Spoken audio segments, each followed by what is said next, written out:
আসসালামু আলাইকুম everyone, welcome back to Ayesha's home recipe. আজকের আয়োজনে আপনাদের জন্য আমি নিয়ে এসেছি দুধে ভিজানো লাচ্ছা সেমাই রেসিপি। দুধে আমরা সবাই লাচ্ছা সেমাই ভিজিয়ে খাই, কিন্তু আমারটা একটু অন্যরকম। আশা করি আপনারা এইভাবে বানিয়ে খেলে নিরাশ হবেন না। এটা অনেক ইয়াম্মি একটা সেমাই। এভাবে বানিয়ে খেয়ে দেখবেন। চলুন দেখে নেই এই দুধে সেমাইটা ভেজাতে আমার কি কি উপকরণ লাগছে।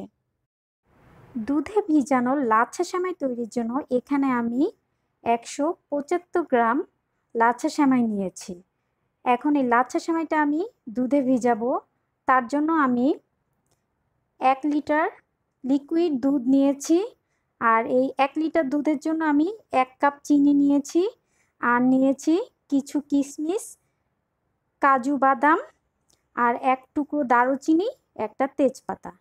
এখন আমি আগে দুধটা ভালোভাবে জাল করে নিব। আমি দুধটা চুলায় বসিয়ে দিয়েছি আর অপেক্ষা করব দুধে বলক আসা পর্যন্ত। দুধে বলক চলে এসেছে। এখন আমি একটু নেড়ে দিব, তাহলে আর দুধটা নিচে লেগে যাবে না। এখন আমি দিয়ে দিব চিনি। চিনি দিয়ে তেজপাতা আর দারুচিনির টুকরো দিয়ে দিব।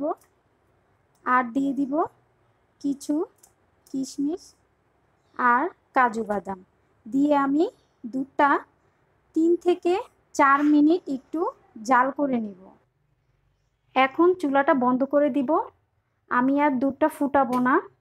এখন আমি সরাসরি একদম গরম দুধটা আমি সেমাইতে দিব না। আমি দুধটা হালকা একটু ঠান্ডা করে নিব। গরম ভাবটা চলে গেলে তারপর আমি এই দুধটা সরাসরি সেমাইতে ঢেলে দিব।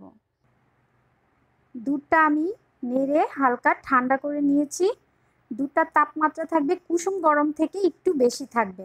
এখন আমি দুধটা ঠান্ডা করে নিয়েছি, যে সেই দুধটা কুসুম গরম থেকে একটু বেশি গরম আমি সরাসরি সেমাইয়ের উপর ঢেলে দিব। ঢেলে আমি এটা 2 মিনিট রেখে দিব। এটা ভিজে এটা ফুলে উঠবে। হয়ে গেল আমার মজাদার দুধে ভেজানো লাচ্ছা সেমাই। আমি এভাবেই দুধটা কুসুম গরম করে সেমাইটা ভেজাই। সরাসরি একদম গরম দুধ দিলে সেমাইটা একদম ভর্তা হয়ে যায়। আমার কাছে খেতে মোটেও ভালো লাগে না, তাই আমি এভাবেই করি। আপনারা এভাবে করে খেয়ে দেখবেন। আশা করি আপনাদের অবশ্যই ভালো লাগবে।